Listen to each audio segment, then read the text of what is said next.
täna räägin sulle sellest, miks ei tohi vaikselt harjutada ja mis on üks pisikene erand, millal tohib vaikselt harjutada. Kui sa õpid kitarri, siis iga liigutus, mis sa õpid mängimisel, sul salvestub aiu. Ja see on hästi oluline teadmine. Sest kui sa harjutad mingi kindla tugevusega mängima, oletame, et siis vaikselt. Ja siis lähed lavale, siis sa seal laval mängid samamoodi vaikselt. Või siis, kui sa hakkad lava peal nüüd kõvemini mängima, siis juhtub mis? Sa eksid. Ja miks sa eksid? Sest sõrmed ei ole harjunud, need lihased ei ole harjunud niimoodi liikuma. Sest kui sa oled harjunud mingi tugevusega mängima, siis sama tugevusega see sõrm tahabki teha. Ja kui sa teed tugevamini, siis kogu käsi käitub teistmoodi.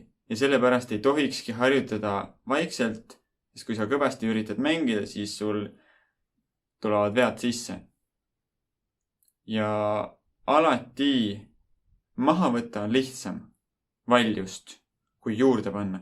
Ehk siis, kui sa oled harjutanud palju tooniga ja sul on vaja mingis kohas teha nii-öelda piano ehk siis vaikselt mängida, siis on see tehtav. Aga kui sa mängid kõik juba vaikselt, siis on vaiksemaks veel minna päris raske, eks. Sellest teemast esimest korda rääkis mulle Patrick Tritsiotseoli, kes on üks minu õpetajatest olnud. Ja rääkiski just seda, et ainult üks koht, kus sa harjutad vaikselt, see on enne esinemist. Kui sa oled sellises kohas, kus sa ei taha lärmi teha, ei taha teisi segada, siis kiirelt sõrmitsed üle oma loo. Kui sa ei ole mingis kohas kindel, tahad üle kontrollida. Aga muul ajal alati harjuta valjult. Harjuta nii, nagu sa olekski laval. Sest kui sa oled harjutanud kodus, tunnis, sellise tooni, sellise keha hoiakuga, nagu sa laval pead, siis lavale minnes ei ole midagi ju teisiti, vaid täpselt seda sama, mis muidu. Paljudel lavahirm tekib näiteks sellepärast, et laval ta teab, et ta peab kuidagi teisiti olema, kui ta tunnis on. Võib-olla serg peab sirgem olema, et tunnis harjutab või kodus harjutab küürus seljaga või lohakate sõrmedega. Ja siis läheb lavale ja peab sirge seljaga olema.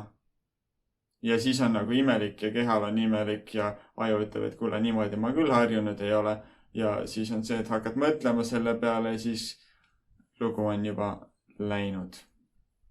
Seega kokkuvõtteks, ära harjuta vaikselt, vaid alati valjult, sest maha saab alati võtta, aga juurde panna on juba raskem.